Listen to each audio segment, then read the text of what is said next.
Actu, jeux et interviews. Les Actuvores, présentés par Nicolas Nadeau, tous les jeudis, de 19h30 à 20h15 sur VL. Bonsoir à tous, bienvenue, on est en direct jusqu'à 20h30, c'est le 85e numéro des Actuvores déjà. Le principe, vous le connaissez, nos Actuvores, notre invité du jour vont s'affronter et l'un d'eux va devenir Actuvore de la semaine. Et ils sont là, nos Actuvores, Christelle Blé, bonsoir. Bonsoir. Comment ça va, Christelle? Ça va, un petit peu enroué, donc j'ai un peu la voix de Gérard aujourd'hui. C'est bien, ça change. Ça change bien, Gérard. Christelle Bousteau, bonsoir. Bonsoir. Rachid Mechber, qui a quelques poulets sur son t-shirt. Salut, voilà, petite promenade. Alors toi, pour toi, c'est pas des poulets, mais pourtant ça y ressemble. Des lézards un peu. Des lézards. Faut pas l'air en forme, tes poulets. Et cette semaine, nous avons le plaisir d'accueillir un artiste contemporain. On le retrouve sur TV5 Monde avec ses émissions Sur les murs et Première fois au musée. Un grand tonnerre d'applaudissements. Bonsoir Richard Orlinski. Bonsoir. Merci d'avoir accepté notre invitation. Prêt à jouer avec l'actualité de la semaine ?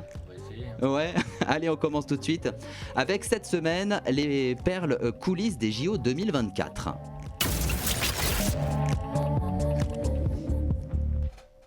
Eh oui, les Jeux Olympiques d'été 2024 officiellement appelés, d'ailleurs les Jeux du 21e Olympiade, seront célébrés du 26 juillet au 11 août.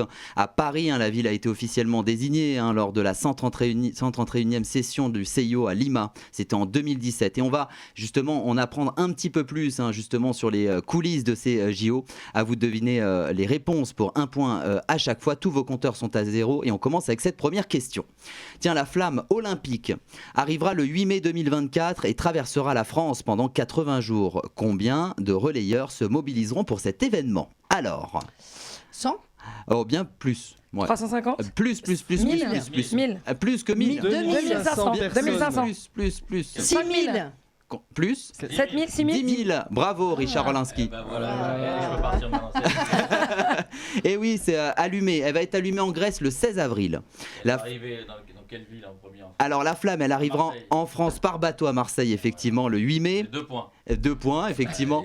Dans votre micro, Richard. Dans le micro. Donc 2 points pour moi, parce que tout le monde le sache. J'ai dit que c'était à Marseille. Exactement. Voilà. Elle traversera 400 lieux, dont le Mont-Saint-Michel, d'ailleurs, le château de Versailles. Elle ira aux Antilles aussi, la Polynésie. Et parmi les relayeurs connus, on a Laure et Florent Manodou, Thomas Pesquet, le chef Thierry Marx ou encore Jamel Debbouze. Tiens, pendant la cérémonie d'ouverture des JO le 26 juillet 2024, il ne sera pas possible de partir en voyage depuis Paris-Orly. Pour quelle raison ? Ils ont bloqué toute la circulation aérienne à 70 km. Alors oui, mais pour quelle raison ils ont bloqué la circulation aérienne ? Pour la sécurité, tout simplement. Il sera impossible de survoler le ciel de Paris jusqu'à 150 km autour.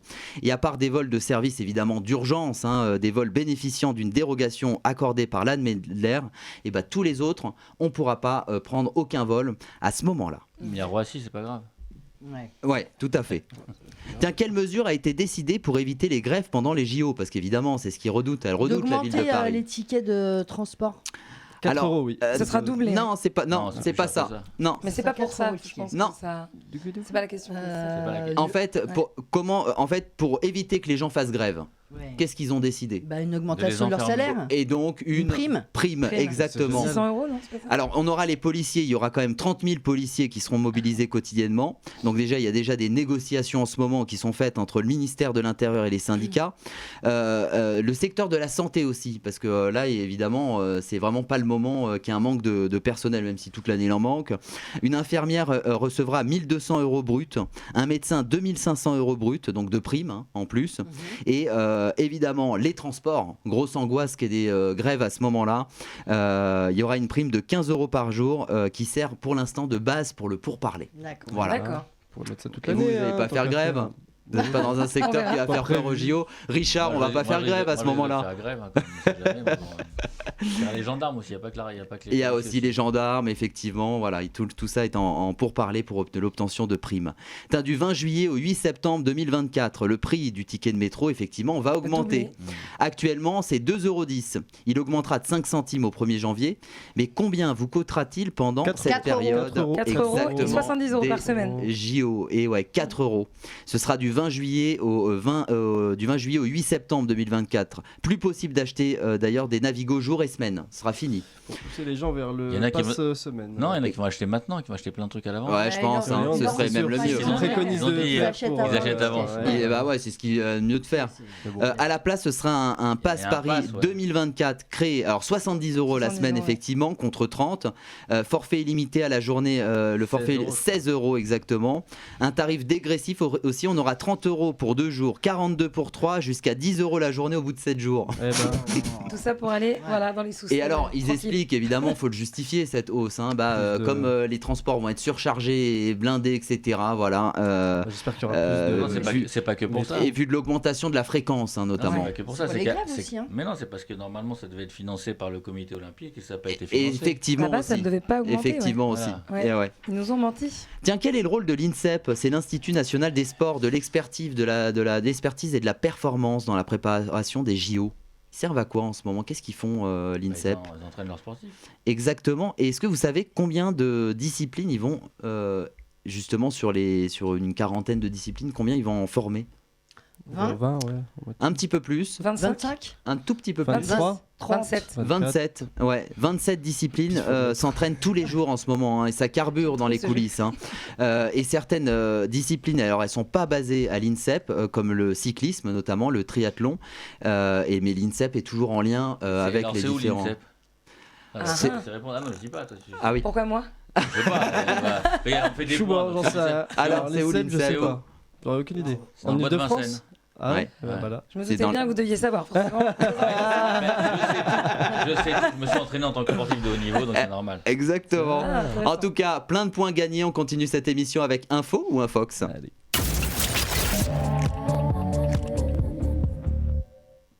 Et là, le principe est simple, je vais vous citer des infos, à vous de me dire tout simplement si c'est une info ou une infox. Pour chaque bonne réponse, c'est 1 point.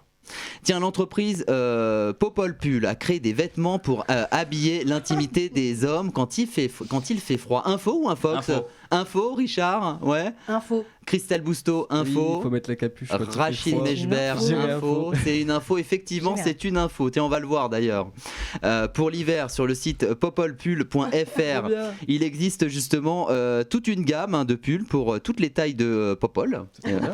Et pour les fêtes, on retrouve même une édition de Noël. On le voit sur ceux qui nous regardent en vidéo. On fera gagner d'ailleurs des modèles à nos auditeurs. D'ailleurs, on nous a envoyé des exemplaires à faire gagner sur les réseaux. Tiens, donc bravo à ceux qui ont répondu. Tiens, le mercredi 22 novembre, le film Napoléon, vous en avez entendu parler, est sorti au cinéma. Pour le rôle principal, on a Joaquin Phoenix qui a dû jouer en anglais avec l'accent corse. Info ou infox ? Avec l'accent corse. Info. Infox. Infox pour Christelle Bousteau. Moi, je dirais infox. Infox ? Infox ? Eh bien, effectivement, c'est une infox. Tiens, le mardi 21. C'est un peu compliqué. C'est clair, t'imagines ? Voilà, on le voit en plus, ça, il va être pas mal ce film actuellement. Quelques erreurs historiques. Mais... Alors, c'est quoi ? J'ai pas encore vu. Merci pour ton intervention. T'es historien, toi ? Non, mais j'ai lu un article là-dessus qui dit qu'il y a des erreurs. Des erreurs historiques, tu iras vérifier, du coup. Exactement. Tu nous feras un débrief. La semaine prochaine. Après, avec Ridley Scott, c'est rare d'avoir des mauvais films. Ouais, c'est vrai. Ouais. Tiens, le mardi 21 novembre, à Bobigny, un élève de CM2 a montré une pochon de cocaïne à la récréation à ses camarades. Info ou infox, ça fait la une. Richard Orlinski. Allez, je vais dire info. Info pour Richard Orlinski. Info. Info pour Christelle Bousteau. Rachid Mechberg. Infox. Moi, je dirais info. Info, et bah effectivement c'est une info. Non. Et le sachet contenait 1 gramme, et ouais c'est la base dans les cours de récré. 1 gramme de cocaïne. L'élève d'ailleurs a déclaré l'avoir retrouvé près d'un tronc d'arbre sur le chemin de l'école.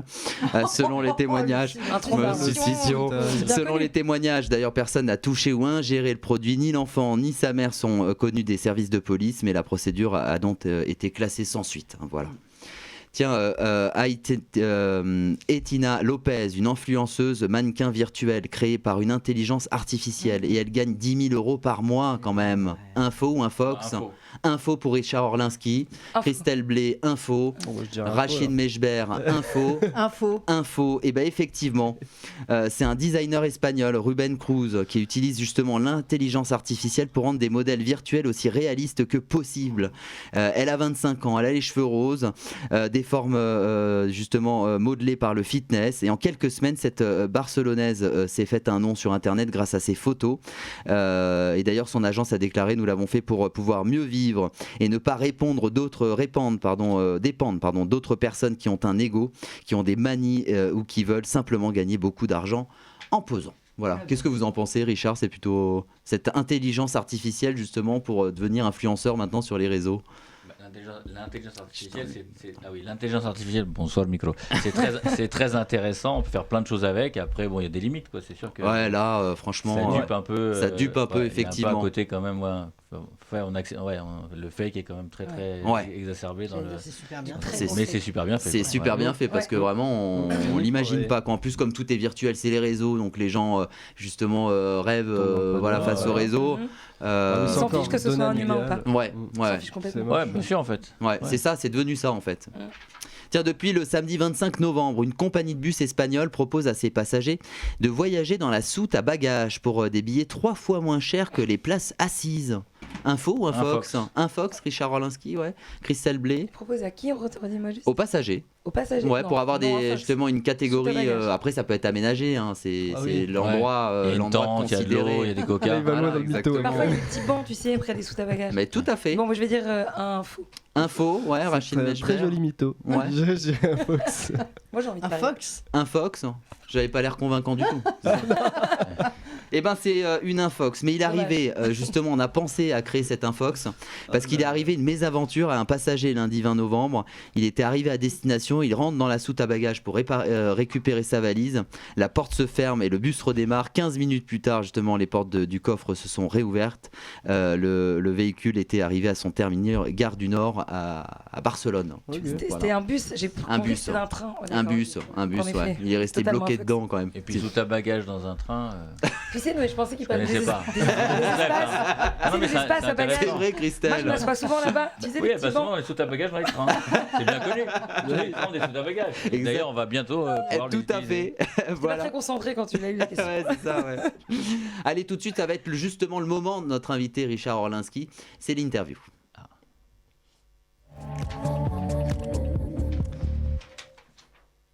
Merci déjà d'avoir accepté notre invitation, Richard Orlinski. C'est vrai que je rappelle là qu'on vous retrouve dans 2 émissions. C'est sur TV5 Monde et dans Première fois au musée. Les épisodes seront diffusés en prime time. C'est vrai que là vous accompagnez des jeunes entre 18 et 25 ans qui n'avaient pas attrait pour l'art. Et c'est d'ailleurs dans le premier épisode, ces jeunes de tous milieux sociaux visitent le musée de la piscine de Roubaix.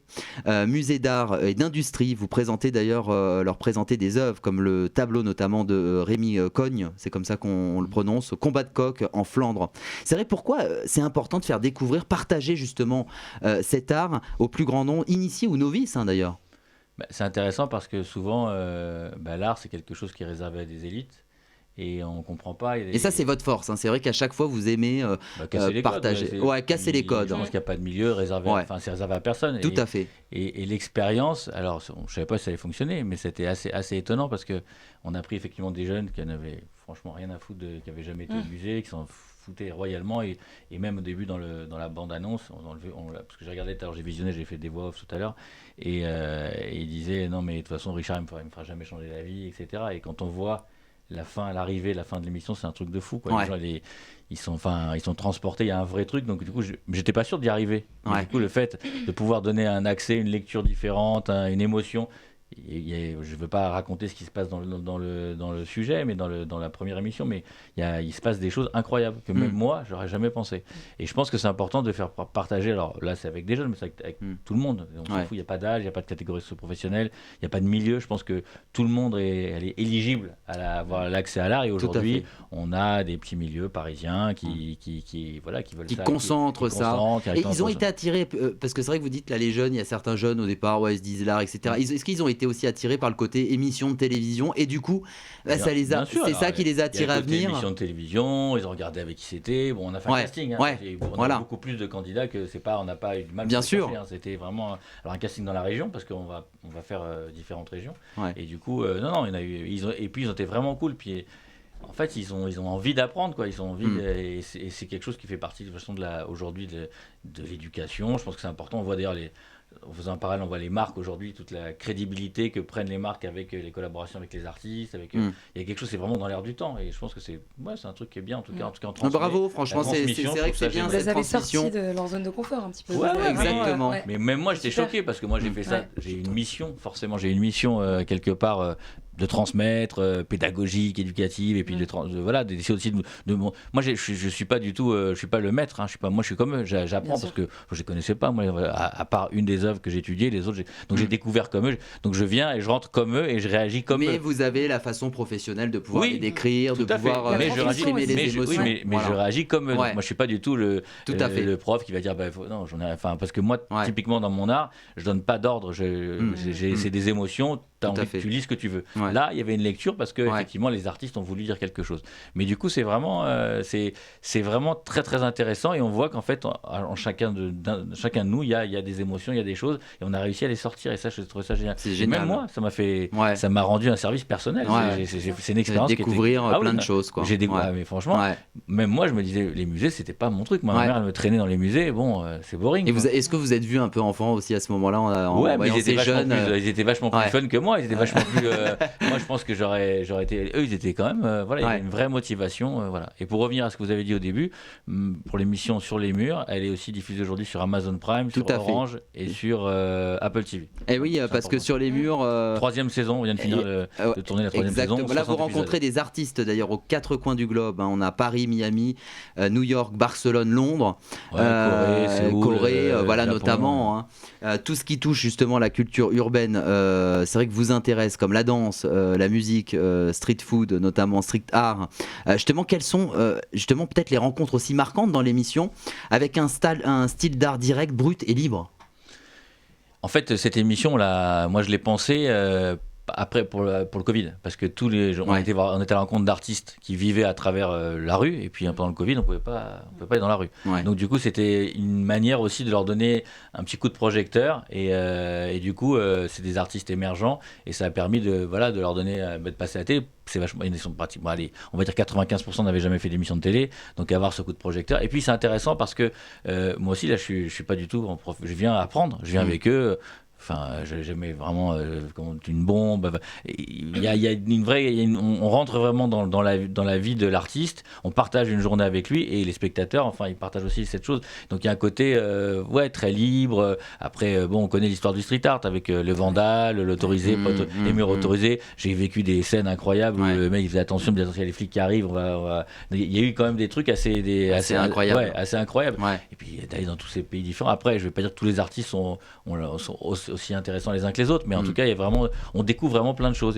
Et c'est à côté. Moi, pourquoi j'ai fait toutes ces émissions, parce que l'art, souvent, c'est chiant, quoi. Même moi, regarder une émission sur l'art, personnellement, je m'emmerde. C'est rendre l'art fun, en fait. C'est ça qui est bien. C'est intéresser le grand public. C'est intéresser tout le monde. Alors moi, j'ai mes potes aujourd'hui qui regardent ça, qui me disent, je suis au Japon, je me fais chier dans mon hôtel, je mets TV5, parce que faut savoir que TV5 Monde, c'est comme c'est diffusé partout. C'est 200 pays, c'est presque pas loin de 800 millions de téléspectateurs par mois. C'est énorme. C'est colossal, on se rend pas compte. Nous, en France, on regarde pas beaucoup, mais je veux dire, en tout cas, à l'international, c'est très très regardé. Et c'est une chaîne francophone, traduite dans plein de langues. Donc, voilà. Et également, c'est vrai que l'année dernière, vous avez aussi ouvert une galerie à Orlinski, à Miami, et du 8 au 10 décembre, vous allez être présent justement pour exposer au Art Basel. C'est ça, c'est à Miami, et c'est l'une des plus grandes foires d'art contemporaines au monde. Justement, en quoi c'est important d'être présent dans cet événement en particulier? C'est vraiment un événement international. C'est pas qu'un événement d'art. C'est tous les gens aujourd'hui ils vont pas parce qu'il y a tout ce qu'il y a autour. C'est un peu comme quand on va à un événement. Mais c'est important d'être présent justement quand on est dans votre secteur d'activité. C'est un peu l'événement incontournable. D'être représenté en tout cas par les sculptures ou par les créations. Après d'être présent moi-même en personne, c'est pas d'une grande utilité. À part mais on fait beaucoup de choses off en fait. Il y a effectivement la foire d'art. Il y a tout un tas de soirées. Je suis ambassadeur du Blot par exemple, donc il y a des soirées avec mes partenaires. C'est l'occasion de pouvoir rencontrer aussi des gens qu'on n'a pas l'occasion de rencontrer, donc on n'a pas le temps de voir. Donc c'est un peu des moments un peu privilégiés où on peut partager avec d'autres personnes, d'autres milieux, et tout le monde se réunit. Franchement, Art Basel, c'est comme un Grand Prix de Formule 1. C'est comme il y a très peu d'événements. Il y a Ultra Festival, des festivals de musique où je fais pas mal de festivals de musique, mais c'est vraiment des moments où on voit. Là j'étais par exemple à Las Vegas pour le Grand Prix de Formule 1 et on retrouve aussi c'est vraiment des événements comme ça qui marquent. Alors c'est de l'art, mais il y a de l'art aussi parce qu'il y a des représentants de Burning Man, il y a plein d'événements qui sont mélangés en fait aujourd'hui. C'est un prétexte en tout cas à faire des choses, et en tout cas moi ce que j'aime bien c'est tous les crossovers qu'il y a en toutes les formes d'art et toutes les formes de tout, d'art, de fashion, d'expression, de n'importe quoi finalement. Donc, et voilà, il y a une grande liberté, ça a beaucoup changé aujourd'hui. Et puis il faut dire que moi je suis blacklisté des grands événements à Paris. Donc, c'est pas vrai. Oui, si. Comment ça? Comme la FIAC par exemple. Ah bon? Oui, on n'aime pas en France, on n'aime pas pas beaucoup. Contre-courant, on n'aime pas les ça c'est incroyable alors. Non, c'est pas incroyable. Mais après c'est vrai qu'en France on est mis dans des cases. Voilà. Et dès que quelque chose justement et puis qu'on n'a pas la carte, qu'on n'a pas suivi ce qu'il fallait, qu'on n'a pas été coopté par le milieu, donc là on dérange. Mais bon, moi ça me dérange pas. Mais je pensais pas que ça arrivait à être un point d'être blacklisté quand même, parce que vous avez un nom, tout le monde vous connaît et ça les. Mais ça me dérange pas. Incroyable. Je suis un artiste populaire, ça dérange aussi. C'est une rébellion. Populaire, c'est pas bon d'être populaire, faut pas être populaire. Donc ça dérange aussi. Mais moi ça me dérange pas du tout. C'est une force aujourd'hui parce que c'est vrai que j'arrive même à être avoir des parutions dans des magazines spécialisés où on passe une page ou deux pages à me défoncer dans l'article. Moi, ça me fait de la publicité. Après, si j'ai dans un comme article... on dit, en bien ou en mal, le principal c'est et puis après, j'ai des articles, je sais pas, quand j'ai 8 pages dans Paris Match, ça on touche 10 fois plus de personnes. Quand tu as un tirage à 5000 exemplaires et un à 700, enfin maintenant il y a moins de tirages, mais en tout cas, voilà, l'équilibre, il est... Il y a beaucoup de vos œuvres qui sont exposées dans des villes. Voilà, il y avait même eu à un moment donné certaines œuvres qui avaient été dégradées. C'était à Nice. Oui, moi c'est d'être sur les plateaux télé par exemple. Chez Arthur par exemple, il y a toujours un conte chez VTEP depuis l'origine, où j'ai fait dans les Miss France. J'ai toujours essayé mais comment un artiste qui met des œuvres d'art sur un plateau de télévision, mais ça permet de faire connaître.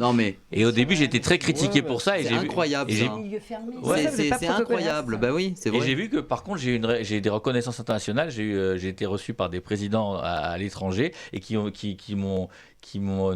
sont rappelés. J'ai eu l'épouse d'un président qui m'a dit oui, je vous ai vu dans l'émission sur VTEP. Et ce jour-là j'ai dit finalement tu vois c'est pas une connerie quoi. Ceux qui vous suivent vous aiment vraiment pour ce que vous faites, ils sont vraiment engagés dans votre... J'ai un taux d'engagement qui est très très très fort et des gens qui sont... En fait, les gens, ils ont besoin de sincérité. Quand tu es sincère avec les gens, quand tu n'es pas sincère, ça ne marche pas. Et donc en réalité... C'est ça qu'aiment les gens d'ailleurs. Moi je suis très proche de ma communauté. Je suis un spectacle, j'ai un one-man show qui joue tous les lundis à la Comédie de Paris. Il y a des gens qui viennent me faire dédicacer. Enfin, je prends du temps avec les gens, je fais de la musique aussi. Et c'est important, c'est comme ça qu'on se fait... Quand les gens sont sympas et prennent du temps avec le public, le public retient et on parle à un ami et tiens, regarde ce qu'il fait. C'est vrai que c'est hyper important. Et on pour sent, un je artiste. pense, la sincérité tout le temps. Bien sûr. Sur un concert, de travailler avec les techniciens, de parler avec les gens. Tout à fait. Il y a quelque chose. Ça, j'adore moi cette façon de voir les choses, vraiment. Moi, j'ai fait mon premier show, par exemple, je sais pas, il y a 7-8 ans en musique, et c'est vrai qu'il y a eu un article parce que j'étais venu voir après c'était un super gros show à la foire au vin de Colmar. Il y avait 8000 personnes. J'étais venu remercier tous les techniciens qui avaient bossé sur l'événement. Bien sûr. Ils en ont parlé parce qu'ils étaient choqués parce que jamais un artiste avait fait ça. Moi, c'est mon éducation, c'est comme ça que je fais. Donc voilà. Et c'est ce que j'apprends à mes enfants. Et c'est ce que voilà. Donc c'est très bien. Et les gens le ressentent. Et ça, et puis les gens parlent surtout. Comme on dit, quelqu'un qui est pas content, c'est tout un bus qui est au courant, et quelqu'un qui est sympa, c'est que 3 personnes. Mais les 3 personnes font une bonne image. Alors vous avez créé une culture pop. Et quelle est votre musique Vous faites de la musique, vous avez dit. Et quelle est votre musique? Je sais pas moi. Quelle est ma musique? Ça va Rachid?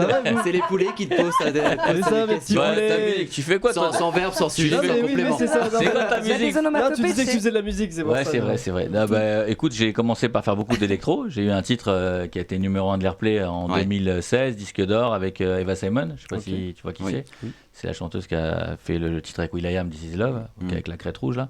Et voilà, grâce à ça, j'ai fait pas mal de tournées. J'ai fait tous les Zéniths de France, Plateau, j'ai fait Bercy. Et voilà. Et après, j'ai un peu changé. Moi, je suis assez comme dans l'art, je suis un peu populaire. Je suis pas quelqu'un qui a une niche, je suis pas spécialisé. Je suis un peu comme Monsieur et Madame Tout le Monde. J'aime un peu la musique populaire, les trucs qu'on entend. Je suis assez mainstream. Donc j'ai fait du reggaeton parce que c'était du reggaeton. J'ai fait un gros titre avec Nicky Jam et Tory Lanez. Voilà. Et aujourd'hui, je reprends une carrière. C'est compliqué la musique parce que tu as fait un tube. Après, c'est très compliqué j'ai fait avec Fat Joe. C'était compliqué. Donc j'étais en radio, mais ça n'a pas eu le succès qu'a eu le premier titre. Donc du coup, j'ai un peu abandonné. Là, je reprends avec des gros shows musicaux où je mélange l'art et la musique. J'ai joué cet été par exemple à Vevey en Suisse devant 20 000 personnes. J'ai joué au Théâtre Antique d'Orange. Et là du coup je montre un show avec des écrans et avec des sculptures qui sortent des écrans. Donc les gens viennent voir un spectacle.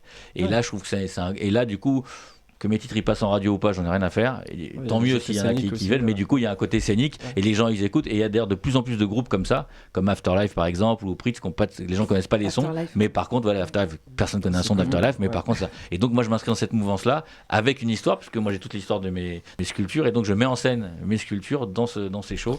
Et donc c'est un truc qui est vraiment sympa. Et là j'ai signé une résidence à Vegas pour fin 2024, début 2025. Eh ben bravo. Justement. Un petit event à Ibiza. Ouais, c'est prévu. Justement, Richard Orlinski, on va aussi, tout le monde vous connaît, mais on va aussi un peu retracer cette histoire depuis la plus petite enfance. Et c'est vrai qu'à 4 ans déjà, vous commencez la sculpture avec de la poterie. Ouais. C'est vrai que vous réalisez déjà des animaux en terre cuite, comme des éléphants, des hippopotames. Vous les offrez d'ailleurs aux enseignantes, aux directrices d'école. C'est vrai cette histoire? J'étais faillot moi à l'époque. Mais c'était déjà une passion, mais c'est incroyable déjà d'arriver à 4 ans. Il y avait deux choses. J'aimais bien faire effectivement la sculpture, puis j'aimais bien aussi plaire. Donc du coup, pour plaire, les directrices, j'aimais bien. Et donc j'étais un espèce de petit prodige. Donc tout le monde avait son petit éléphant dans son bureau. Ouais, c'était un peu. Mais j'étais très faillot. Ouais, j'étais très faillot en fait à l'époque. Ma mère était très fière, mais j'étais très faillot. C'était une stratégie, c'est vrai que jusqu'à 13-14 ans, vous êtes très bon élève, très compétiteur aussi. Ouais, je voulais toujours être premier de la classe. Mais après vous devenez cancre.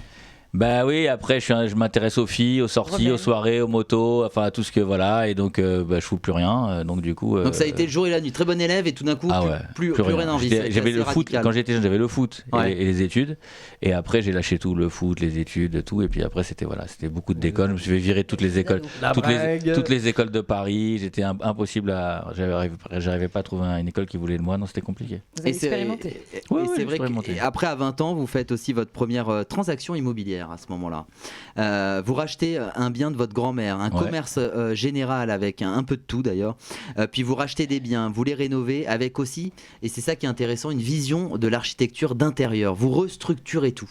Ouais. Ça c'est devenu une passion l'immobilier, Richard Orlinski? Pas l'immobilier en soi, mais refaire, j'aimais bien les trucs tout péter, tout défoncer et réfléchir à comment optimiser, comment décorer, comment rendre le côté artiste dans n'importe quel instant de la vie quoi. Faire un truc et trouver comment optimiser, comment ne pas penser, aller à contre-courant quand l'ambiance, quand la mode c'est de mettre des lumières tamisées, moi c'était mettre des pleins phares, enfin voilà, c'était faire des trucs en tout cas qui choquaient un peu et ça a fonctionné donc. Voilà. Et c'est vrai qu'après vous faites une école de commerce, une fac de gestion. C'était avant ça. C'était juste avant ça. Enfin, vous montez en tout cas plusieurs business dans différents domaines. Vous gagnez aussi très bien votre vie à ce moment-là. D'ailleurs, vous n'exploitez que 10% de vos capacités et vous n'êtes pas accompli. Vous changez de vie à ce moment-là aussi. Ça a été ça a été le déclic justement pour changer de vie? J'en avais marre de ce que je faisais. C'est vrai que je gagnais bien ma vie. J'avais la famille parfaite, tout parfait, mais moi. Vous avez eu envie vraiment de j'étais faire pas heureux, un virage. J'étais pas heureux, et donc j'ai voulu me lancer et revenir à ce que j'aimais avant, parce qu'il faut dire que moi, quand j'ai commencé, parce que là on a fait un résumé assez court, mais j'ai commencé après mon bac, parce que j'ai compris de toute façon qu'il fallait avoir le bac de toute façon, donc après mon bac, je me suis dit je vais essayer de faire ce que j'ai envie, de la musique, j'ai fait des castings je voulais faire du cinéma, du théâtre, etc. Donc, mais j'avais pas les moyens, moi j'avais pas d'argent, donc j'avais rien, mes parents avaient pas d'argent, donc était parti, c'était très compliqué. Donc je me dis, avant d'arriver à quelque chose comme ça, tu n'y arriveras pas. Et j'avais besoin de bouffer et de construire quelque chose. Donc j'ai repris les études, j'ai fait une école de commerce. J'ai dit, bon, d'abord, tu vas aller taffer comme tout le monde et puis tu vas essayer de te créer quelque chose. Et ensuite, c'est le côté toujours simple qui ressort chez vous. Vous avez envie de. Voilà, exactement. Si avec la chance, tu pourras revenir.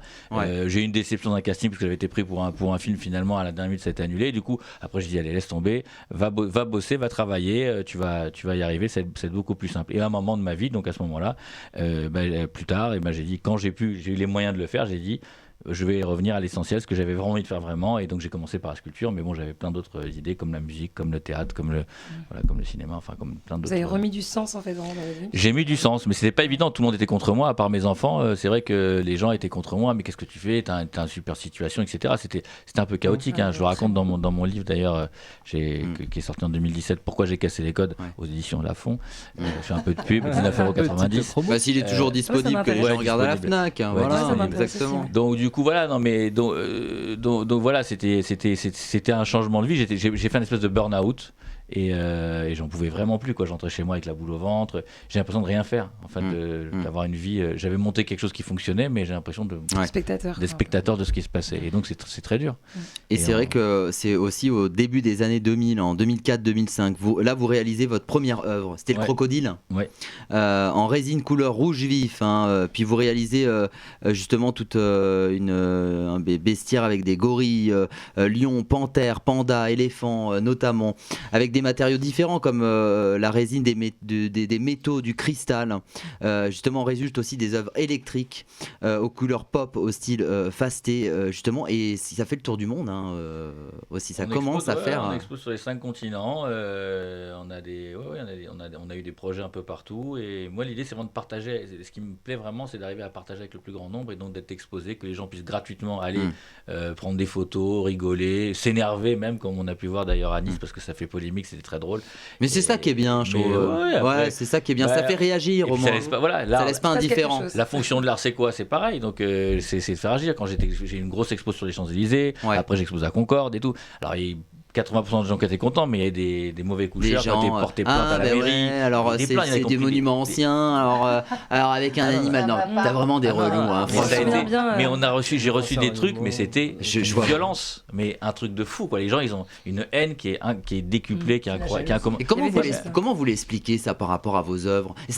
Alors on a compris. Il y a les œuvres, il y a moi, il y a les deux. Je pense que ça va. Ouais, mais en quoi on vous détesterait sérieusement ? En France, on n'aime pas trop la réussite, on n'aime pas les gens qui font pas comme tout le monde, on n'aime pas casser les cases, sortir des cases, on n'aime pas. C'est ce que vous représentez, quoi. Tout ce que je représente, c'est ce que les gens détestent. Enfin, les gens non, mais justement le populaire, je suis pas populaire. Au contraire, c'est pas la carte. Voilà. Ouais, mais toi t'es simple, mais il y a des gens qui sont pas simples. Non, mais en quoi ? Non, mais est-ce que ça vous viendrait à l'idée d'être à Nice, de voir des œuvres de Richard Orlinski et d'avoir la haine, éphémère, c'est même pas pour tout le temps. Non, mais c'est éphémère, quoi, tu vois. C'est une expo, quoi. Non, mais vraiment, t'as des gens quand même. Moi, je comprends. Déjà, il y avait beaucoup de rébellions contre les artistes. Oui, non, mais ça changera jamais. Je comprends pas vraiment. Et je vais dire un truc. En plus, donc on dit aux Niçois là qui étaient un peu nerveux, arrêtez. Calmez-vous là. C'est bon. Non, mais surtout que c'est qu'on est regardé dans le super sud-est. pédagogique, les écoles, si tu veux, les retours étaient incroyables. Les profs d'école ont organisé des expos, il y avait un parcours pour les gens, pour les maisons de retraite. Enfin, c'était un truc à animer. Et puis ça rassemble les gens, quoi. Et t'avais et vraiment des gens qui étaient très contents. Incroyable. Complètement. Le problème dans l'art, c'est qu'on a un truc en plus par rapport à un business traditionnel, c'est qu'il y a de l'ego. Et l'ego, c'est très très puissant. Et puis vous êtes, pour de l'ego. On peut le dire, vous êtes l'artiste français connu mondialement. Et ça peut-être que ça dérange. Peut-être, ouais. Exactement. Et c'est vrai que vous dites d'ailleurs, l'art n'a pas de frontières, Richard Orlinski. Vous ouvrez des galeries et vos œuvres sont présentes effectivement partout dans le monde, comme je viens de le dire. À Miami, à Paris, on vient de le dire évidemment, Londres, Venise, Saint-Tropez, Dubaï. Il y en a plusieurs, je ne vais pas tout citer, mais justement, jusqu'où ça porterez-vous ce projet ? Est-ce qu'il y a peut-être une ville que vous n'avez pas encore fait et peut-être que vous n'arrivez pas à atteindre cette ville ? Est-ce que Richard Orlinski aujourd'hui a encore du mal à atteindre certaines villes pour ses œuvres ? Vous savez, moi je travaille avec des partenaires parce que moi j'ai l'impression que, comme on dit, on n'est pas prophète. Il faut. On a une équipe, bien sûr. Et puis il faut travailler avec les gens du pays parce que souvent le problème, nous, des Français qu'on a, c'est qu'on va quelque part, on dit on arrive, on va faire non. On s'installe, on machin, ça va fonctionner. Non, en fait, il y a des coutumes, des cultures, etc. Donc moi, je cherche à avoir des partenaires locaux parce que moi je connais pas les cultures qui organisent. Donc l'idée, c'est de trouver les bons partenaires. Là, on va ouvrir en Corée, c'est avec des Coréens. On va ouvrir au Japon avec des Japonais. On ouvre en Arabie l'Arabie Saoudite, c'est avec des Saoudiens. Ouais. Donc l'idée, c'est d'arriver avec des gens du locaux qui les connaissent rassembler aussi. Oui, rassembler. Ouais. L'idée, c'est de faire un projet qui a du sens. Ouais. C'est pas faire pour faire. Donc Et avec aujourd'hui, respect. oui, et donc l'idée c'est c'est pas de venir dire voilà, c'est moi, je vais arriver. Donc non, mais et puis moi, à partir du moment où j'arrive à planter un petit drapeau français quelque part dans un des pays, je suis content, voilà, c'est tout. Exactement. À ma manière de contribuer à ma petite d'échanger. voilà, d'échanger. Puis il y a c'est marrant parce qu'il y a des communautés, vous parlez des États-Unis, mais il y a des communautés françaises, donc il y a un ambassadeur, des communautés, il y a plein de choses organisées avec les French, toutes les communautés, c'est marrant, qu'on appelle ça, j'ai oublié comment ça s'appelle ça, c'est un nom là, bref, enfin tous les gens qui Bousto, t'as trouvé le mot. Mais c'est connu. Ouais, comme toi. Bon bref, mais en tout cas il y a un nom que je perds mon français. Mais en tout cas oui, de voir toutes ces communautés, parce qu'au Japon il y a des grosses communautés françaises. Donc c'est marrant, en plus de pouvoir fédérer, rencontrer des Français à travers le monde. C'est très drôle. Et vous collaborez aussi avec pas mal de marques, des grandes marques. On a Hublot notamment, l'iconique rose de Lancôme. On a Disney, on a l'enseigne Monoprix aussi qui collabore, je crois, avec vous. Ouais, on a fait des galettes des rois, on a fait des chocolats. J'ai fait Bic avec le fameux stylo Bic 4 couleurs. Là on est en train de faire une collaboration avec Ed. Puma, enfin voilà. Et les yachts Quash, ça se dit comme ça. Quash. Ouais, c'est 3 bateaux de 26 mètres notamment. Exactement, des yachts. Richard Orlinski. Du luxe comme du chocolat à 3 €. Donc l'idée c'est aussi pareil, mainstream, ne pas être réservé à une élite, diversifiée. J'ai fait aussi des alcools, on a fait du rhum colombien.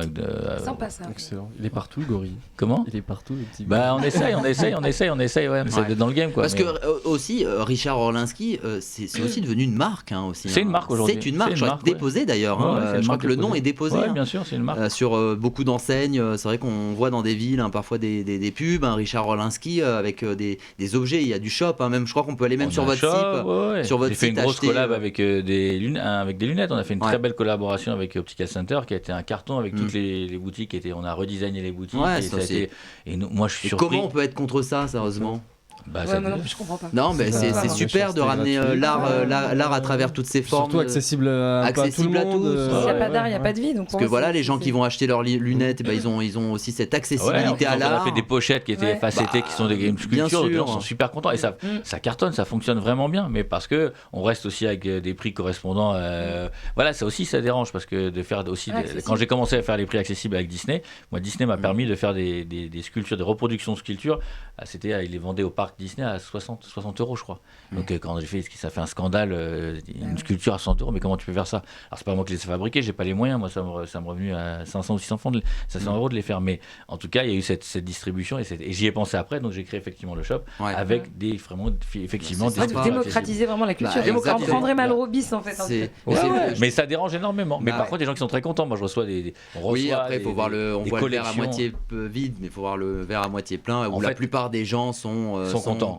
Après, tu as toujours une minorité. Les minorités, c'est ceux qu'on voit le plus. Et c'est ceux qu'on entend le plus. C'est frustré aussi. Quand tu dis du mal, ça fait plus de bruit que le bien. Exactement. Il y a la musique aussi, la production musicale. Vous avez même ouvert un studio de musique à côté de votre atelier, de votre bureau à Paris. Exact.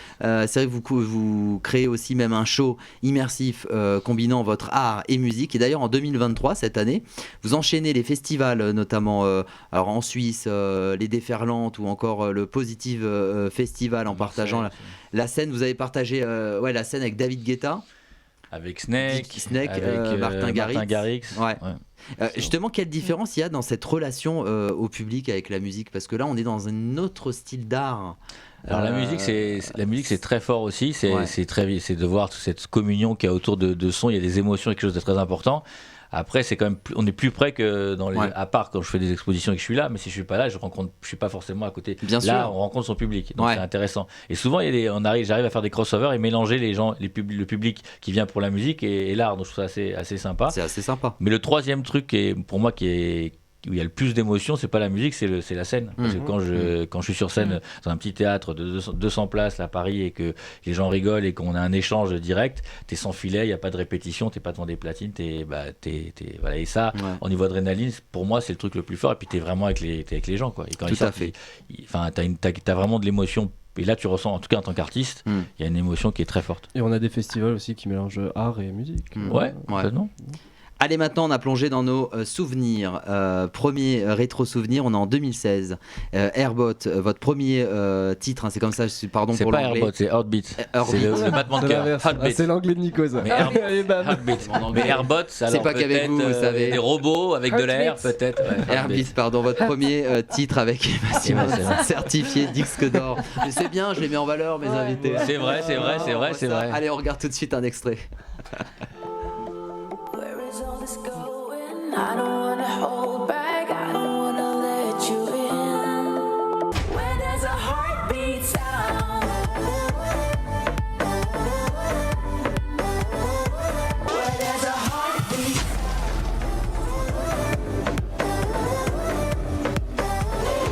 where there's a heartbeat sound.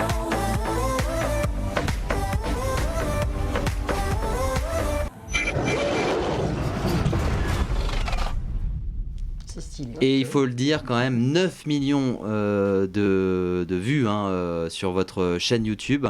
Et justement, comment vous avez réagi à l'annonce du disque d'or ? Honnêtement, je savais pas que j'avais un disque d'or en réalité. Comment ça ? Je l'ai su qu'après que j'ai le disque d'or. Je l'ai su il y a pas longtemps. Non mais je vous jure. C'est pas Non, vrai. Si, je vous jure, je savais pas. Alors ça. En fait, Ils n'ont pas prévu. Non mais sur le coup, je me suis dit mince, il n'y a pas eu un disque d'or en fait. Pour être tout à fait pas au honnête, courant. j'ai eu un petit différend avec la maison de disque, ma première maison de disque, et du coup après j'ai plus trop eu de relation, et j'ai su qu'il y a pas un de mes anciens producteurs qui m'a dit mais tu sais j'ai reçu les trucs de la Snap, on était disque d'or en 2017. C'est pas et vrai. je l'ai su, honnêtement, je pense que je l'ai su il y a 3 ans.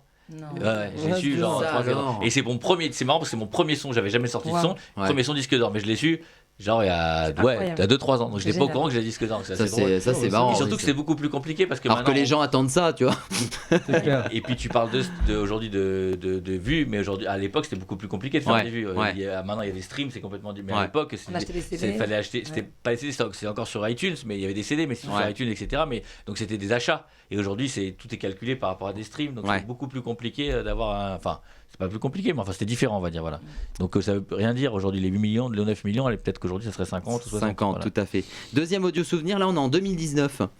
Sur une idée originale de Laurent Baffy, vous jouez votre one-man show, ça s'appelle Tête de Kong, c'était à l'Olympia, et en tournée pendant 6 mois. On en regarde tout de suite un petit extrait. Allez Richard, vas-y, attaque. Richard, tu peux pas le voir en peinture. Sculpte-lui la gueule. Allez Richard, allez, putain, tape, Olympia, putain. C'est la plus belle salle de ta vie. Le blanc, Malevich. Le noir, Soulage. le bleu, Câlin. la chatte. À la voisine. Non, merde, Richard. La chatte, c'est courbé, putain. Ah oui, l'origine du monde, c'est ça. Allez, tu les fais rire, tu leur apprends des trucs. La peinture, la sculpture, de l'art.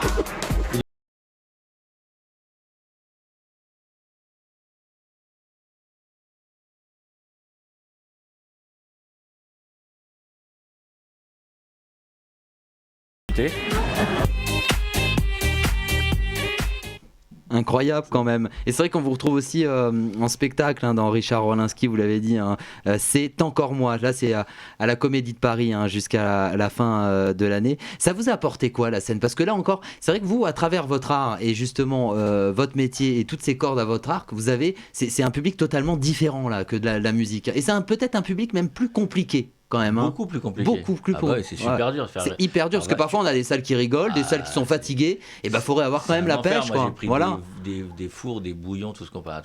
Ouais. Alors c'est vrai que la chance, c'est d'avoir fait mon premier vrai spectacle avec Lolo, parce que c'est vrai que en fait on n'était pas destiné du tout. Adorable. On n'était pas destiné à faire ça. On est potes. On fait parfois des guests en tant que sculpteur et lui sur chez des potes humoristes, notamment chez Christelle Chollet, Chantal Latsou. Bon. Voilà.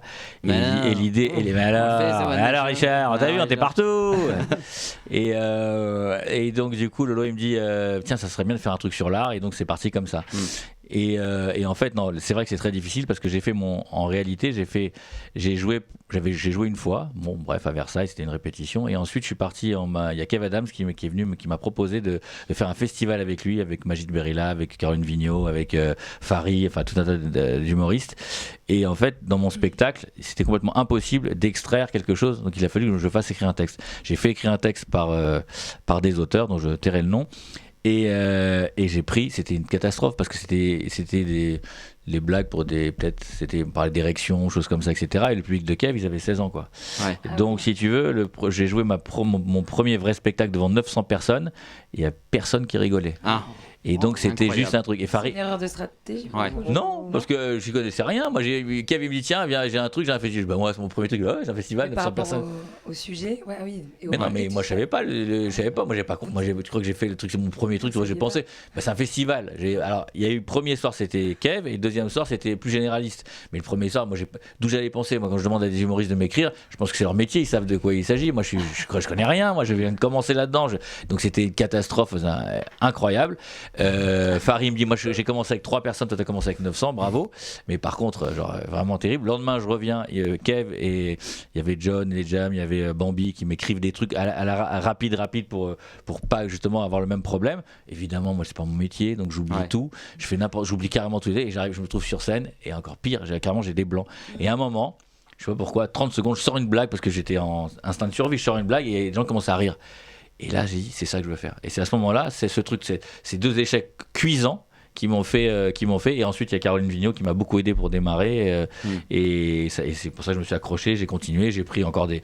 Et on parlait du public. C'est vrai que quand tu vas en province, des fois, tu dis coucou, tout le monde rigole. Ouais. Je peux dire que tu vas à Paris, c'est violent. C'est dur, ouais. Allez, on va continuer tout de suite cette émission avec le vrai ou fake.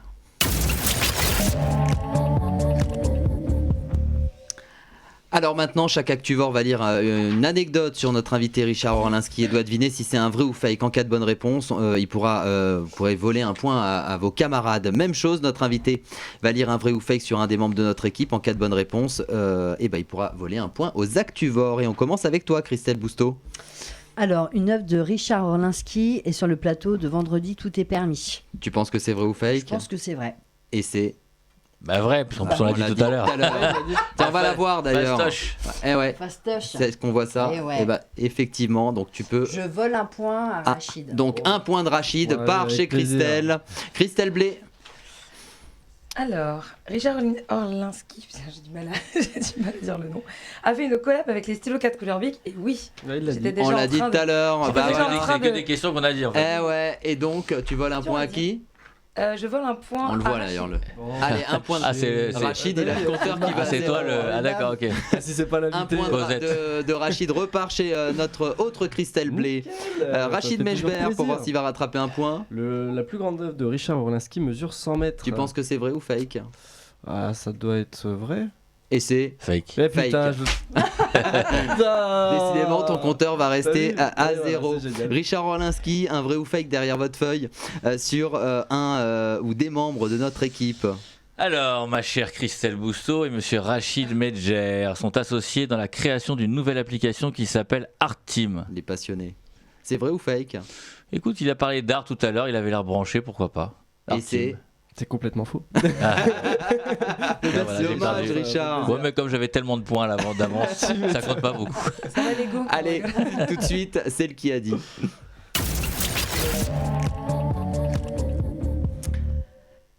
Et là, je vais vous citer plusieurs phrases prononcées dans les médias. Vous allez devoir en deviner les auteurs. Qui aura le mieux lu la presse cette semaine ? Suspense, un point par bonne réponse. Tiens, qui a dit très facile au départ, on n'a jamais eu une saison comme ça dans l'amour et dans le pré. Karine Le Marchand ? Exactement, bah oui. Elle était invitée vendredi dernier en direct sur France 5 dans C'est à vous. L'animatrice d'M6 est revenue justement sur cette 18e saison du programme. Et c'est vrai que le bilan amoureux de cette saison est un peu cata parce que il y a juste un couple formé. Mais quand est-ce qu'elle fait, l'amour est dans le pré en candidate ? Bah pourquoi ? Tu vas t'inscrire. Elle cherche l'amour et pas. Tu vas écrire une lettre à Karine. Oui, mais elle n'est pas agricultrice. Oui. En fait, ça n'a aucun sens. En fait, Rachid, dans une émission, il y a un concept. Tu vois ce que je veux dire ? C'est pas l'amour est à la télé. Tu vois ce que je veux dire ? Ça existe. Ça pourrait. Tiens, qui a dit pourquoi je quitte Twitter ? J'ai pris la décision de quitter Twitter. Qui a dit ? Moi, je sais, c'est la maire de Paris. Exactement, Anne Hidalgo. Elle a quitté le réseau social et selon la maire de Paris, c'est devenu ces dernières années l'arme de destruction massive de nos démocraties. Aujourd'hui, les polémiques, les rumeurs, les manipulations grossières dictent le débat public propulsé par l'algorithme où seul compte le nombre de likes, qu'importe les faits. Voilà les paroles. C'est X maintenant, c'est plus Twitter. Voilà, c'est X, exactement, tout à fait. Tiens, qui a dit pour être crédible, chasser de vos rangs les gudards, les identitaires, les nazillons, les racistes, Dupond-Moretti. les antisémites. Dupond-Moretti. Bravo, Richard Orlinski. C'était le mardi 28 novembre. Le ministre de la Justice répondait D'ailleurs, elle a dans été l'hémicycle. Ouais, que c'est- À l'élu Elle était relaxée. Michel Martinez du RN. Elle s'interrogeait, elle a interrogé justement le garde des Sceaux sur la barbarie qui se déchaîne dans notre pays. Marine Le Pen a annoncé son intention de porter plainte contre le garde des Sceaux. Tiens, qui a dit le prix du paquet de cigarettes passera à 12 € en 2025 et 13 € à Le courant. ministre Ministère de la Santé. Et donc, Ministre de la Santé. oui, mais c'est pas le concept. Le concept, c'est de citer un nom. C'est marrant que personne connaisse le nom du ministre. Mais de la je Santé. suis sûr. Mais en fait, Est-ce que c'est le ministre de la Santé qui Ça je- change tout le temps. bah, C'est le ministre de la Santé ou pas ouais, C'est une femme, c'est un Je monsieur. préfère là. Ah bah c'est un monsieur, ouais.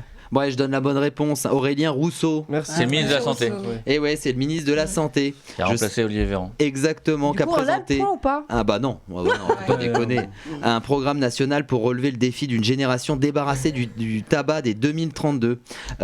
L'ensemble des plages, des parcs Ouais. publics, des forêts ainsi que les abords de certains lieux publics comme les établissements scolaires vont devenir des espaces sans Interdit. D'ici tabac. 2027, hein, c'est ça. Prenne le temps, quand même. Je vais sauter la prochaine. Enfin, Oh là. question. Ah bon? Non, c'est pour C'est j'oriente érotique. notre réalisateur.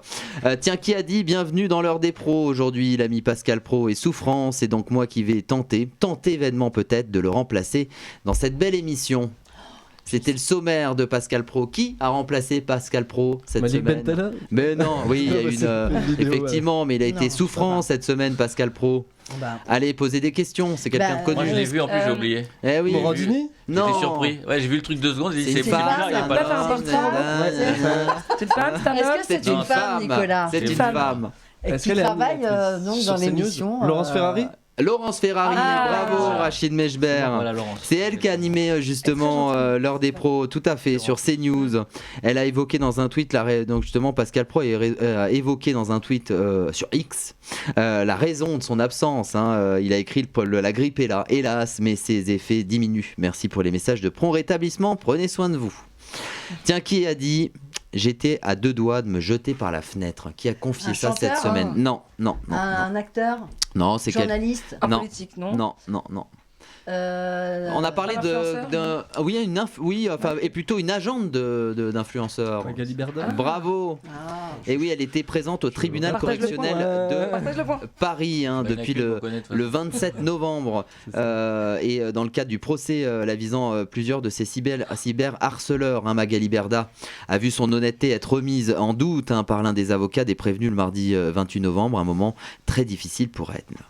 Tiens, qui a dit je suis un agriculteur du dimanche, mais un agriculteur qui exploite une ferme. Je suis un paysan. Qui a confié ça cette Un mec, semaine? De Un l'amour. politique? C'est pas un politique. Un candidat de l'amour est dans le pré. C'est pas. Non. Alors, c'est pas un politique, c'est un acteur, Non. un chanteur, Non. un journaliste. Un journaliste, oui. Un journaliste, Oh. écrivain. Un journaliste. Grégo Clément, non. Qui fait la météo sur Europe 1. Oh, tiens, non. Vous le connaissez, hein. Ouais. Il a 76 ans. Ah bon? Il a fait une famille en or. Le télé-shopping aussi. On l'aime beaucoup. Laurent Cabrol. Ah oui. Laurent Cabrol. Et oui, parce qu'après avoir passé 40 ans à la télé, à la radio, l'animateur est c'est vrai aujourd'hui absent du petit écran. Et pour cause, il est devenu agriculteur, vous le saviez? Je savais Pas pas du du tout. Eh ben voilà. Je savais pas. Voilà. C'est ce qu'il a révélé sur le plateau de chez Jordan, sur C8, ce mardi 28 novembre. Il gère une L'instant ferme Il est de devenu, mais. l'instant de luxe. Vous l'avez fait, l'instant de Ouais, luxe? je l'ai fait plusieurs fois. C'est ouais. Plusieurs fois. Et il gère en tout cas une ferme de 80 hectares. Waouh. Voilà, c'est plutôt pas mal. Travail, ouais. Allez, vous allez encore marquer plein de points avec le blind test de l'actu.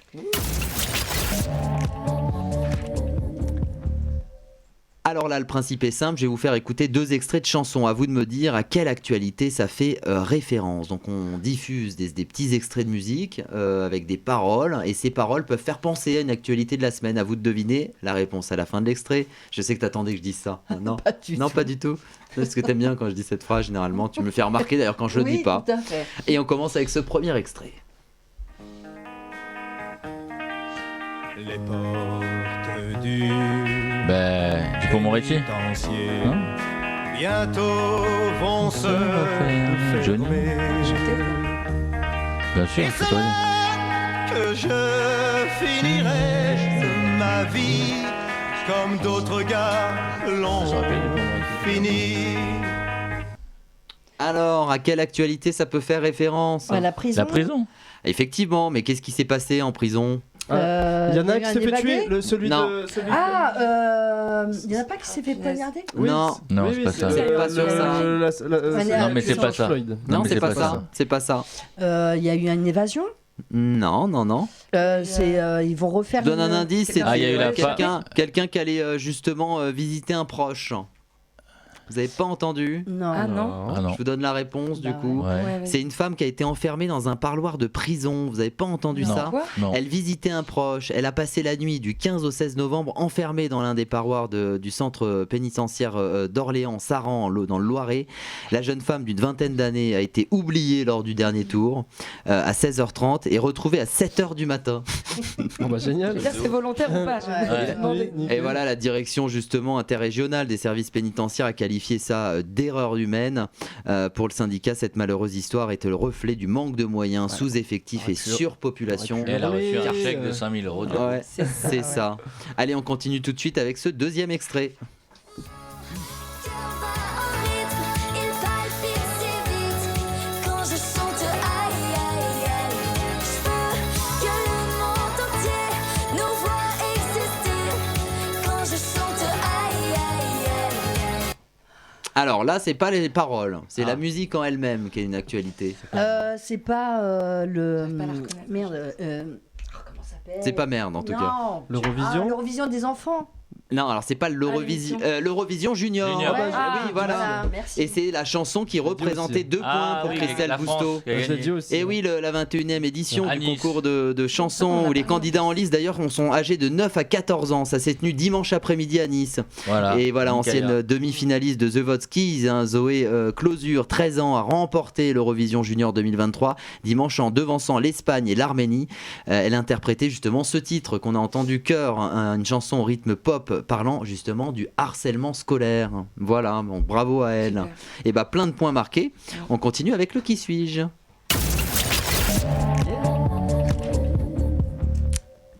Alors là maintenant, je vais me mettre dans la peau d'un personnage public qui a fait l'actu cette semaine. À vous de me bombarder de questions pour deviner qui suis-je. Est-ce que tu es un homme? Alors je suis un homme. T'es pas un politique? Politique. Oui, indirectement. C'est pas de son métier la politique, mais Il a été politique. non, Il fait partie. vous allez comprendre quand vous allez trouver le personnage. D'accord. J'ai pas envie de dire non sur le fait que ce soit quand même un homme politique Est-ce aussi. qu'il est animateur? Sur quelle chaîne? Non, il est pas Non. du tout animateur. Il C'est représente. un métier public. Ah oui, Ouais. oui, il Il est même représente connu. une cause. Il est connu mondialement. hein, PDG. c'est- Mondialement? Ah oui, C'est un- oui. c'est C'est pas un artiste français ou pas? Ah, c'est pas un Est-ce que français. c'est un chef d'entreprise? C'est pas un chef d'entreprise. C'est un Sportif. américain? À sa façon, Artiste. en soi. C'est C'est pas un businessman. américain? C'est pas un. Non, c'est, on va pas dire que c'est. Non, c'est pas un. C'est en Europe. Hein. Est-ce que c'est un sportif? C'est en Europe. C'est pas un sportif, non. Ni Est-ce artiste que ni c'est un- sportif. c'est pas un président non plus? Ah, c'est un chef un d'État ministre indirectement. Un président alors donc. C'est pas un Ah. président. Premier ministre. Non, C'est un représentant Ah, c'est un représentant, oui, ça c'est sûr. De quel pays? D'un D'une- parti d'une- politique? D'une institution. Ah, d'une institution, oui, bien sûr. Enfin, de. Ouais, enfin, je vais. Ah là là. Ah, bien, En c'est Europe. complexe. En Europe. Il est né le 17 décembre 1936 à Buenos Aires. Il est aujourd'hui âgé de 86 ans. Ah, il est pas tout jeune. Ouais, non. il a dû créer, Mais en Europe? D'ailleurs, Président de l'ONU. Et pourquoi Non. il a été. il a une formation de technicien en chimie, ça je savais pas. Ah, moi non Ça lui plus. faisait- Ah bah, ça, C'est génial. J'adore tes Non, indices. mais que. Ben Mais ouais. il est président d'un organisme international. Oui, c'est ça. Pour Il a la- créé quelque chose. La Non, médecine, Ah non, quelque non, il chose. rassemble en tout cas des millions de personnes à travers le pape, monde. Le pour le pape thé- François, Oh, bravo le pape. Christelle Bousteau. Il était malade, non Mais c'est le meilleur pape, Exactement, lui. c'est Il était malade. Exactement, il a dû annuler son il a dit qu'il déplacement avait pas la voix pour parler. à Dubaï. Ouais, Il c'était paraît pour que la c'est le COP dernier. 28. Voilà. Voilà, il a pas pu faire la COP 28. Et le porte-parole du Vatican a assuré d'ailleurs que le pape souhaitait toujours participer aux discussions. Le Saint-Père avait pour ambition de fustiger les pays pour leur manque d'action face au changement climatique. C'est pour ça que je vous ai pas dit non. C'est un homme politique aussi, le pape, C'est vrai, indirectement. c'est vrai. C'est un chef On n'y a d'État, pas il est pensé, chef, pourtant, chef du l'homme Vatican. le plus connu au monde. Et ouais, il devait également jouer un rôle dans le rétablissement de la confiance entre les nations vulnérables au changement climatique et les pollueurs riches et consuméristes. Voilà, Voilà. Donc, J'espère qu'il bon va guérir. rétablissement au pape quand même. Bon là, ça va être la dernière rubrique de l'émission. C'est votre dernière chance de marquer un maximum de points puisque c'est l'actu en rafale. Bam, bam, bam. Et là, chacun votre tour, pendant 30 secondes, vous allez devoir répondre le plus vite possible, au plus de questions possibles sur l'actualité. 1 point par bonne réponse. Richard, on veut commencer ? Ah bah moi je commence, je vais avoir 0 point, mais c'est pas grave. Peut-être pas, mais peut-être pas. Je suis pas l'actualité. Allez, top, c'est parti. Quelle émission Malik Bentala a parodié et a L'heure fait des des millions pros. de vues. Bravo. Pour quelle raison des motards ont escorté en moto un adolescent de 13 ans à la sortie d'une école ? Aucune idée. Il était victime d'harcèlement. Quelle animatrice TV réitère son soutien à Stéphane Plaza ? Ah bah c'est celle qu'on a vue tout à l'heure, la Marchand. Tout à fait, Karine Le Marchand. À quelle star du football Renaud veut rendre hommage dans une prochaine chanson ? Aucune idée. C'est qui ? Kylian Mbappé. Ah ouais. Quel ancien ministre Hommage. et ex-maire de Lyon est décédé ? Colomb. Bravo. Quelle plateforme de cinéma lutte contre les commentaires haineux ? Netflix. Non. Amazon. Allociné. Allociné. Bah bravo, c'est pas mal, Richard. Bah ouais. Pas ouf. Alors, Christelle, top, c'est parti. Ça fait clic-clic dans tous les sens. Top, c'est parti. Christelle, quelle épreuve les Miss ont passé cette semaine, les Miss France ? Passe. Le test de culture générale. De quel grand réalisateur américain des collégiens en Alsace ont reçu un message vidéo ? Ça fait la une, ça, quand même. Ah, mais j'ai pas vu, passe. Bah bien, J'allais Steven dire, Spielberg, Spielberg. c'est cela, ouais. Que pourront vendre désormais les bureaux de tabac en 2024 ? Des balles de fusil. Oui, des munitions de chasse. Ah bon, mais quel est... J'ai eu Eh bah ouais, Pour les ça m'a chasseurs. c'est un Dans peu quel sens, étonnant d'ailleurs. Pour promouvoir Ouais. un petit peu la chasse. milieux Ils ruraux. disent que dans Ouais. les coins un petit peu reculés, en fait, pour aller chercher justement des y a pas balles et d'armurerie. ça, il n'y a pas. En fait. Ouais. Il n'y a pas à aller chercher C'est à ça. les promouvoir. Rachid Mechber. Allez, top, c'est parti, Rachid. Top, c'est parti. Quelle influenceuse doit payer 50 000 € d'amende pour pratique commerciale douteuse ? Bah, Magali Berda, non Non. Passe. Poupette Kenza. Dans quel parc d'attractions un homme se balade tout nu devant parents et enfants ? Je On a sais entendu pas. parler, ça, Disneyland. Disneyland. Ah merde. Et oui, dans quelle ville de France va changer 45 000 ampoules pour faire des économies ? Rouen. Non, Ça, c'est le Ça, pire. c'est pas mal, Rouen. Orléans. Ah, c'est pas loin, C'est Romain. pas loin, tu vois. Au Ah pif, ouais, c'est pas mal là. Putain, j'étais à la rue là. Bon, bah alors Rachid, Ah bah là, les oui. poulets ne font pas effet. Enfin, mon petit poulet. Ils sont un peu décédés. Hein. C'est vrai que. La petite partade. Mais qu'est-ce qu'il a Mais c'est sûr que c'est des poulets. Il Ça sort nous des années perturbe. 90 en plus. Ça nous perturbe, mais c'est sûr. Ils sont malades. C'est de l'art, du volaille, Richard, c'est sûr. ça, ce t-shirt. Tout est de là. Tout est de l'art, exactement. Merci, Bravo. Richard. Même et ses lunettes, Tout est de là. tout est de l'art. Tu vois. Ah, c'est chou. Tu es une œuvre d'art. Bientôt Richard va t'exposer à Nice. Tu vas te faire- tu vas te faire baffer sur la place. Non, à Paris, à Paris. En marquant Richard. Allez. Tiens, Christelle Blé. Top, c'est parti. Le week-end dernier, qui était à l'invité d'honneur lors du TJS Toulouse Game Show de retour vers le futur, cette expo. Non, je passe. Christopher Lloyd. Quel animateur est visé par 3 plaintes pour viol et agression sexuelle ? Ah, j'ai peur de me planter, je passe. Vas-y, vas-y. Non, non, non, non. Je passe. Bon, Koé. Quelle Oui, partie, ah bah non, je me serais planté. quelle partie de la cathédrale Notre-Dame de Paris a été est nouveau érigée ? Ah non, le clocher. L'aiguille. Oui, mais c'est à toi de répondre. Non, je voulais l'aider. Ça s'appelle pas une aiguille, ça s'appelle une flèche. C'est pas d'une église. L'aiguille. C'est le clocher où il y a la. Oui, bah ça s'appelle pas une aiguille. Mais ouais, mais bon, t'as compris. Là, c'était Pardon. En fait, tu m'as C'était pas une sauvé. C'est pas à moi de une répondre. aiguille dans une botte de foin. je te J'avais le envie de dis. deviner tout. Bon, on verra justement dans quelques instants qui a justement gagné les Actuvores, mais tout de suite, c'est pour ça que je vous parlais de Doctolib, Richard Orlinski, Ah bon ? parce que tout de suite c'est le scan de Rémi Barraud.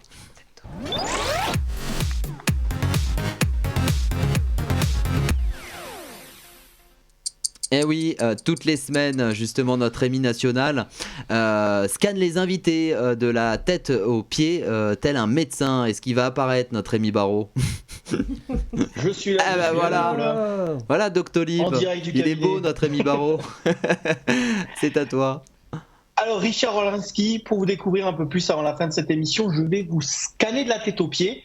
On commence avec la tête et un scan psychologique. Alors, pour comprendre l'homme d'aujourd'hui, il faut se pencher sur son enfance. Il y a eu votre naissance, né à Paris, fils d'Aline et Michel. Vous observez les adultes et vous aimez qu'ils vous complimentent. Pour cela, dès 4 ans, vous modelez des animaux en terre cuite, des éléphants, des hippopotames, que vous offrez à votre maîtresse de maternelle rue des Archives. On l'a déjà dit. Puis vous vous intéressez aux filles comme un dingue, mais ça ne marche pas comme vous le souhaitez. On l'a déjà dit. Préado, l'ambiance familiale avec les disputes entre vos parents rendent le quotidien compliqué. C'est chez votre grand-mère Georgette, un de vos piliers, que vous vous réfugiez. où elle vous sert des gâteaux et mitonne des petits plats. À l'adolescence, vous devenez ingérable. Vous sortez non-stop, vous enchaînez les bêtises, jusqu'à même cambrioler le bureau du directeur du collège pour voler les épreuves du brevet. Et ensuite, vous serez viré au lycée en seconde. Bon, alors j'arrête de vous casser les codes, puisque vous expliquez vous aussi pourquoi j'ai cassé les codes dans votre ouvrage paru en 2017. Et puis, 2004-2005, la renaissance, celle de l'artiste avec votre première sculpture en résine couleur rouge, Born Wild Crocodile. Justement, Richard, parmi votre bestiaire d'œuvres d'art, laquelle vous reflète le plus aujourd'hui? Ah, c'est une question. Ah, j'avais compris que c'était un truc. Ah, d'accord. Ah, on peut se parler et tout. Ça, c'est incroyable. oui. Ah, c'est la magie. Ah, c'est incroyable. Impressionnant. Il y a un monsieur en face de vous. Ah, c'est génial. Ah, big up. Alors voilà. Bon, bah, je te like. Mais ce qui me représente le plus, je sais pas, mais en tout cas, celle qui est la plus représentative de mon travail, c'est le Kong, c'est le gorille et le silverback d'eau argenté, parce qu'il est plus proche de nous, de l'homme.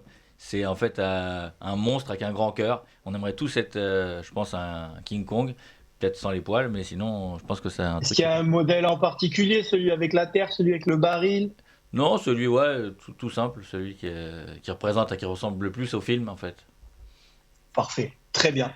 On continue, on descend, cette fois-ci pour un scan des mains, Richard. À quoi servent-elles les mains? Eh bien, à palper. Bon voilà, tout ce que vous touchez, ça se transforme en or. Vous êtes le roi Midas contemporain avec un nom sans ambiguïté, riche, art, or et Linsky. Alors on regarde avec les yeux et on touche à tout avec les mains. Vous êtes un artiste pluridisciplinaire, par exemple sculpteur, avec des œuvres comme le Wild Kong, vous l'avez dit. Il est aussi sur le plateau de BTEP, le trophée W9 d'or, les chevaux blancs sur le plateau de l'élection de Miss France, une pin-up en or massif vendu 15 millions d'euros, les ours de cocktail sur les pistes de ski, des collabs avec Disney, Lancôme, une marque de yacht, des montres, le stylo Big 4 couleurs, même Porsche, je crois, très récemment. Vous êtes également présent pour la peinture, la musique avec Heartbeat, fit Eva Simons, pas comme l'a dit tout à l'heure monsieur Nicolas Nadeau. Il a été certifié disque d'or, ou même un titre un peu plus récent, Icy avec Nicky Jam et Tory Lanez, des one-man shows, des galeries d'art, des émissions de télé. En 2023, en festival, en partageant la scène avec David Guetta, DJ Snake ou encore Martin Garrix. Bref, vous êtes partout et vous dites vouloir être présent là où on ne vous attend pas. Et justement, Richard, quel est le domaine que vous n'avez pas encore touché et qui vous tend les mains? Parce que là, sur VL Radio, justement, c'était une première. Non, c'est pas la première. Non, le domaine, j'en sais rien, mais c'est vrai que j'aime bien les nouvelles aventures. Donc voilà, j'ai une prochaine aventure dans le cinéma. Là, je vais tourner dans un film belge. Donc ça va être une nouvelle aventure, on va voir ce que ça va donner. Ça va s'appeler La Frite. Très bien, alors pour terminer, on passe au scan transit. Alors lundi, j'étais au cabinet et vous au Japon. Mardi, j'étais au cabinet et vous à New York. Hier, j'étais au cabinet et vous à Séoul. Bref, j'ai noté un petit problème de constipation chez vous, Richard, sûrement à cause du riz, des sushis que vous aimez particulièrement. Mais même aider les autres, ça ne vous fait même pas chier, puisque vous soutenez une 50aine d'associations à travers le monde, comme la fondation d'Eva Longoria, Global Gift. Bon, alors je vous prescris une dose de laxatif, matin, midi et soir. Mais attention, quand vous pratiquerez du foot ou du tennis, que vous êtes déjà fait les croisés, il ne faudrait pas en plus vous faire dessus. Et l'art, vous savez, c'est subjectif. Je peux vous dire qu'en tant que proctologue, j'en ai touché du bout des doigts des œuvres d'art. Mais vous, Richard, quelle est l'œuvre qui vous touche le plus au monde? C'est une belle question, ça. Touche le plus au monde.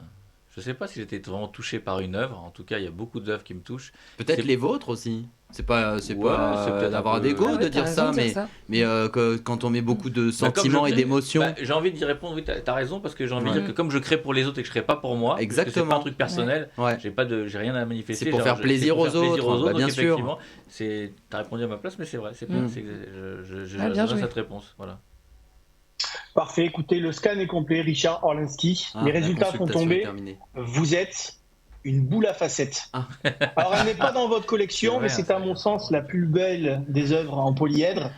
Et comme elle, chacune de vos facettes artistiques brille et renvoie la lumière. Alors, pas étonnant que vous soyez l'artiste contemporain français depuis 2015 le plus vendu dans le monde. Certains seront désabusés, fascinés ou amusés, car on vous retrouve toujours sur TV5 Monde en regardant vos émissions sur les murs et première fois au musée. Bravo, en tout cas, Rémi Barraud. C'est le médecin quand même le plus cool.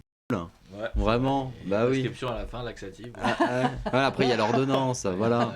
Exactement. Merci beaucoup. Merci. Allez, roulement de tambour. Qui a gagné les Actuvores? C'est moi, c'est l'arbre là haut la main. Eh ben, il paraît que c'est Bousto. Non, c'est pas vrai. C'est un triche. Ah non, À pour quoi? moi c'était Bousto. Celle-là. À quoi? C'est Ok. sûr.